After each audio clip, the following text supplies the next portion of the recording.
Hello everyone, I welcome all of you. Class 3 में मैं आपको नंबर के बारे में बताया था और उस क्लास में मैं रेशनल नंबर और इरेशनल नंबर को भी बताया था, लेकिन मैं उस क्लास में आपको एक्सप्लेन नहीं किया था। तो आज की क्लास में मैं रेशनल नंबर और इरेशनल नंबर को अच्छे से एक्सप्लेन करूँगा।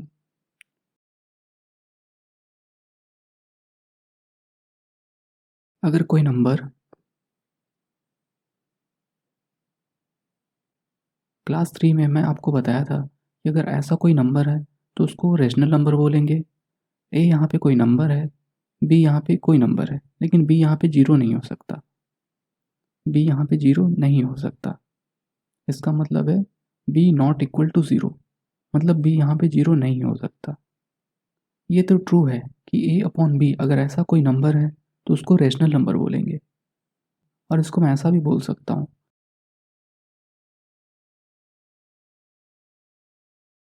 ए यहाँ पे इंटीजर है और बी भी यहाँ पे इंटीजर है, लेकिन बी यहाँ पे जीरो नहीं हो सकता।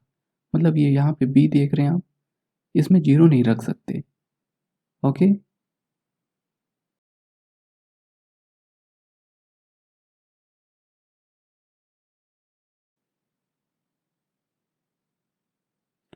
देखिए रेशनल नंबर को समझने के लिए हम दो टर्म यूज़ करते हैं। एक है टर्मिनेटिंग, दूसरा है रिपीटिंग। इसका क्या मतलब हुआ, चलिए देखते हैं। सबसे पहले हम इसको देखते हैं। जैसा कि मैंने आपको बताया यहाँ पे ए कोई इंटीजर है, बी भी यहाँ पे कोई इंटीजर है। तो चलिए हम कुछ यहाँ पे इंटीजर लेते हैं।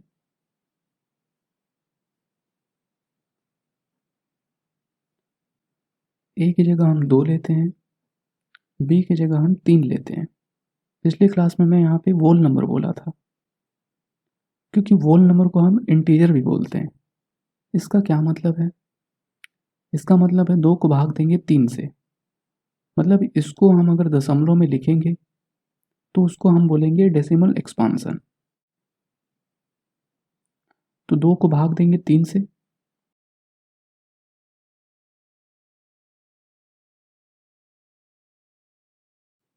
दो को जब 3 से भाग दिया तो ये आ रहा है 0.6666। मतलब दशमलव के बाद 6 आ रहा है, रिपीट हो रहा है। और एक बार समझिए, अगर दशमलव के बाद कोई नंबर रिपीट हो रहा है या फिर समाप्त हो रहा है तो उसको हम रेशनल नंबर बोलेंगे। चलिए दूसरा एग्जांपल लेते हैं।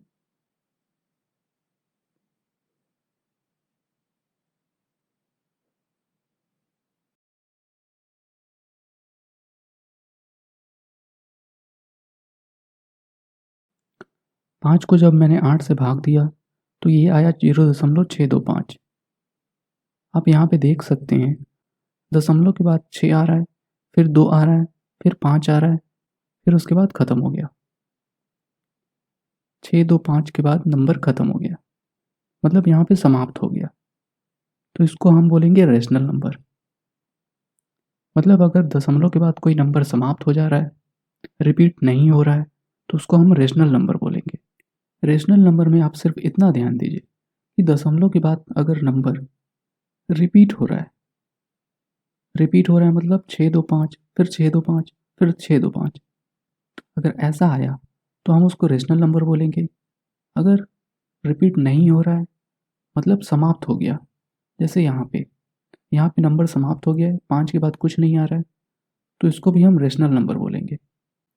यहाँ पे आप देख सकते हैं जब 2 को 3 से भाग दिए तो ये आया 0.66, मतलब 6 आते जा रहा है, तो इसको हम रेशनल नंबर बोलेंगे। और दशमलव के बाद अगर नंबर नहीं आ रहा है मतलब 625 के बाद ख़त्म हो गया, तो इसको भी रेशनल नंबर बोलेंगे।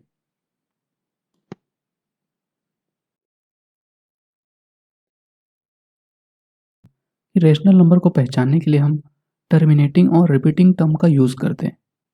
तो यहाँ भी रिपीटिंग और टर्मिनेटिंग का यूज़ करेंगे। इरेशनल नंबर को समझने के लिए आपको दशमलव का एक्सपांसन देखना पड़ेगा। जैसे 22/7 को लेते हैं तो मैं कैलकुलेटर में 22 को 7 से भाग देता हूँ। ये आप देख सकते हैं 3.142857, मतलब कुछ भी आ रहा है। कैलकुलेटर में एक लिमिट है कि ये कुछ संख्या तक ही यहाँ पे दिखाता है, मतलब यहाँ पे 4 3 के आगे भी कुछ है लेकिन यहाँ पे नहीं दिखा रहा है।